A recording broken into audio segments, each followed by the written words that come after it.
Bien, bonjour depuis Paris. Je vous remercie pour cette occasion que vous me donnez de parler de mes projets dans l'isolation. C'est vrai qu'en France, on parle d'isolation depuis le 11 mars et c'est vrai aussi que c'était une période compliquée, mais c'est une période aussi de fortune, je dirais-je, parce que cela m'a permis d'arrêter un peu le train-train quotidien et de me concentrer sur des choses qui nécessitent du silence, qui nécessitent de la sagesse, qui nécessitent de concentration et qui nécessitent un arrêt forcé.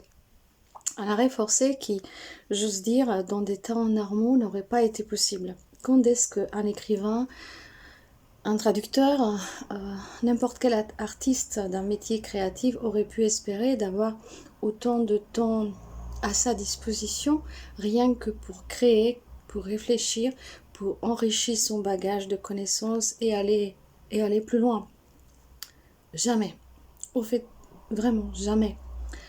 Moi-même, je suis arrivée à un certain moment où je me disais toutes les choses que j'aurais aimé écrire, toutes les choses que j'aurais aimé produire, elles sont perdues parce que j'aurai jamais le temps de m'arrêter de ce qui constitue dans la vie d'un écrivain ou d'un créateur actuel le travail qui nourrit la famille, qui nourrit son être, qui nourrit les enfants. Donc pour moi cette période a été un moyen de passer du temps avec ma fille, beaucoup plus de temps que j'aurais espéré, et je suis reconnaissante pour ce temps que j'ai eu à passer avec Awen, qui a 9 ans et demi.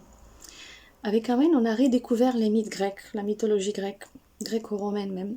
On a trouvé beaucoup de ressemblances avec ce qui se passe de nos jours, et ça nous a permis aussi de revoir un livre que j'avais écrit pour elle, et pour mon fils aussi, pour Max, mais surtout pour elle, il y a quelques années. Il s'agit de ce livre de contes pour les petites princesses, qui est paru aux éditions Libris à Brasov en plusieurs versions, roumain français, roumain anglais, roumain espagnol.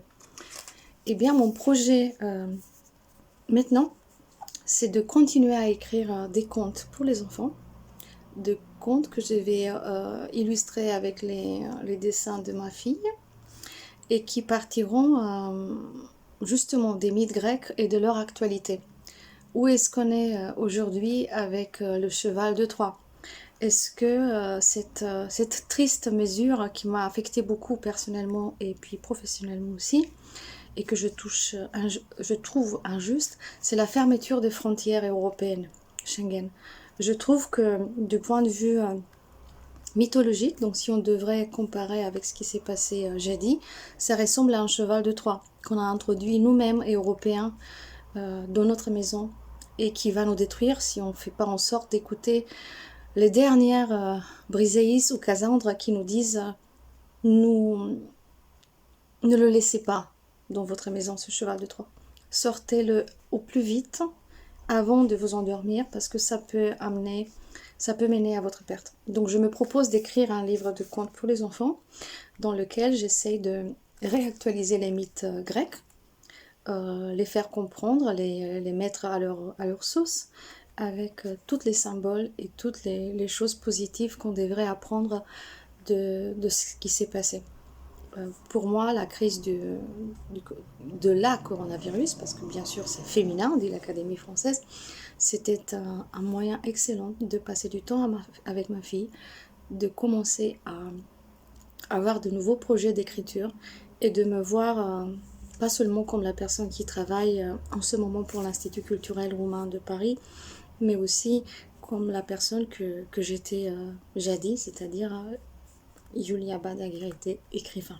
Merci beaucoup pour cette opportunité de partager avec vous ce projet, avec vous en premier, et que tout se finisse bien et très vite.